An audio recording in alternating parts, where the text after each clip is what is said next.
Welcome to Take 5 for Arts Ed. I'm Dana Adams, Learning Support Specialist for the Lake County Office of Education. I'm here with Lisa Kaplan, an arts leader in our community. She is an artist, an arts educator, and the Executive Director and Artistic Director for the Middletown Arts Center. Hi, Lisa. Hi, Dana. Thank you for having me today. It's a real pleasure to be here today. Thank you.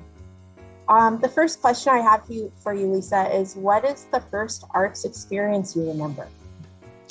Well, my earliest memory is the smell of oil paints. My father was a hobbyist and he painted a fish in our basement and it smelled, oil painting has a very, very strong, pungent smell. So I think that that's one of my first experiences. And then my mother took me also to Swan Lake, and I remember the spider very well and the kind of activities that the spider was doing. And then as a child also, I participated in plays, ballet, folk dances, and performed songs. And I remember making a really large dreidel to wear at one point in time for a play. That's really a beautiful memory, Lisa. What is your favorite art form and why? So middle through high school, I wrote poetry, played guitar, and painted. I happened to be bilingual. And at a certain point in time, I felt I could do more and contribute more through visual art, which is, of course, nonverbal. I put together a double major in college in art and psychology to make something a little bit like art therapy happen. And the psych part was all behavioralism, which is a lot about what rats do and how to give them positive feedback so that they'll continue to go over the wheel again and again and again. But the art was so much more intriguing. And so I decided just to focus on the arts and stuck with that. Also, I got some really positive feedback from my professor at the time, and positive feedback has a lot to do with what encourages young people to continue to pursue careers and to pursue a pathway in the arts. That really leads into our next question for you. Why do you value the arts for students? So the reason that I value the arts for students is because I have really strong memories of building a town in a shoebox when I was a kid, and of the performances I mentioned before, of cutting audio tape in the 70s for my American history and psychology projects. These creative modalities were ways for me to inquire and build understanding and express understanding, and they're ways for everyone to express these things about the world around us because it's multi-layered. And the ways that we perceive and express what we perceive as we are learning should be equally multi-layered. And this allows for multiple avenues to express understanding in addition to writing and speaking, which for sure are critical, but even a child or person who is shy or has difficulty with language can bubble with excitement that they can't contain when they're talking about something that they created.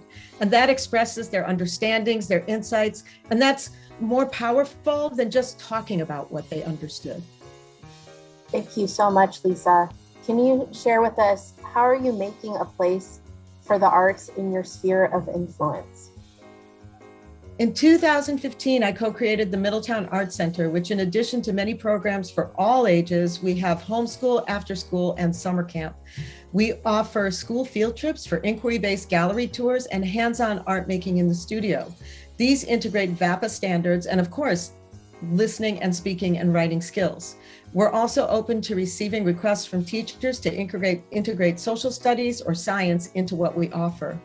Of equal importance, we encourage careers in the arts by bringing awareness to daily things like fashion, graphics, computer interfaces, buildings, shoes, and cars that someone who knows about the principles of art and design was either responsible for, or that they were part of a team that is responsible for what they're wearing, sitting on, or the logo on their hats, etc. We also do artists in schools programs. We did one here in Middletown called Being Leonardo that fully integrated form and function standards and the practice of inquiry into nature and ecosystems and form and function, which was supported and reinforced through art making. Lisa, you have done so much for our community in the arts. What advice would you give an upcoming leader in arts education? The advice that I would give upcoming leaders in education or in arts education is to integrate the arts as much as possible into your core curriculum and give relevance both to the core curriculum and to arts. Work closely with artists. The extra time it takes to embrace the arts will save you time in supporting all students, especially those whose strengths lie in being busy, in doing and in creating, rather than in sitting and listening. These students are often the ones who get called out for behavioral issues and are less able to realize their potential. The arts can uplift self-esteem and absolutely hone and exercise problem-solving skills, which we all need, especially the next generation, in finding creative solutions to the challenges that are coming our ways. Integrate and embrace the arts. Embrace the arts and careers in the arts. Support your students in pursuing the arts, because there is so much that is connected to the arts around us that is practiced in daily life. Just think about how much visual stimulus and information you take in every day. There's an artist behind a lot of that. Thank you so much for your time, for listening, including me. I'm honored to be a part of this. Thank you. Lisa, thank you for being a leader in arts education in our community. Thank you for interviewing and sharing your expertise today. Thanks for taking 5 for arts education. Well, it's been an honor to be here, Dana. Thank you so much for including me. Take 5 for arts education.